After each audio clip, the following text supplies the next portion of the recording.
Hello বন্ধুরা, তো আজকে আমি বানাবো এই এঁচোড়ের চপ। তো চলো শুরু করি।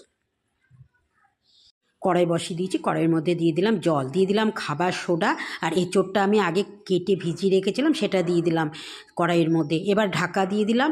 এবার ঢাকাটা খুলে দেখলাম এঁচোড়টা সেদ্ধ হয়ে গেছে। এবার আমি ঢাকা দিয়ে গ্যাসটা বন্ধ করে দিলাম। আর এদিকে আমি এঁচোড়গুলো ছেঁকে ছেঁকে মিক্সির মধ্যে তুলে নিলাম, আর সেদ্ধ করা জলটা ফেলে দিলাম। আর এদিকে দুটো কাঁচা লঙ্কা দিয়ে দিলাম মিক্সির মধ্যে, দিয়ে দিলাম জল একটুখানি দিয়ে এবার আমি পেস্ট করে নিলাম। তো পেস্টটা একদম তৈরি, দেখো কি সুন্দর হয়েছে।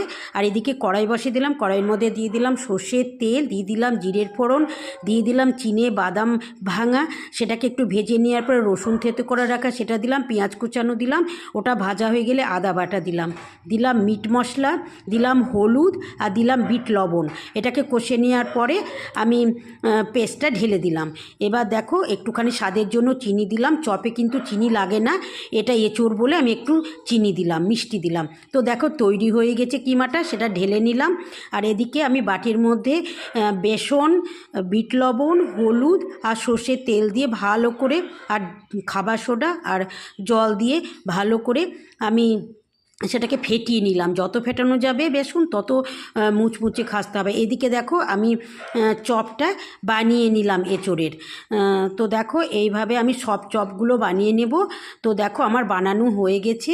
এদিকে আমি কড়াইয়ে সর্ষের তেল দিয়ে দিলাম, আর এবার আমি বেসনে চুবিয়ে চপগুলো ছেড়ে দিলাম। তো দেখো কি সুন্দর হয়েছে, আর খেতেও দুর্দান্ত হবে। কারা কারা এইভাবে এঁচোড়ের চপ খেয়েছো অবশ্যই আমাকে কমেন্ট করে জানাবে। আর কি সুন্দর হয়েছে দেখো, খাস্তা একদম মুচমুচে। আর আমার সাজানোটা দেখো কি দুর্দান্ত সাজিয়েছি না? তো তোমাদের ভালো লাগলে আমাকে অবশ্যই কমেন্ট করে জানাবে যে আজকের রেসিপি তোমাদের কেমন লাগলো। তো খেতে তো দুর্দান্ত হবে, মুচমুচে হবে। আর সন্ধ্যের দিকে থাকে যদি এরকম চপ, তাহলে তো সন্ধ্যেটা জমে যাবে। তো দেখো আমি সাজিয়েছি খুব সুন্দর, তোমাদের ভালো লাগবে।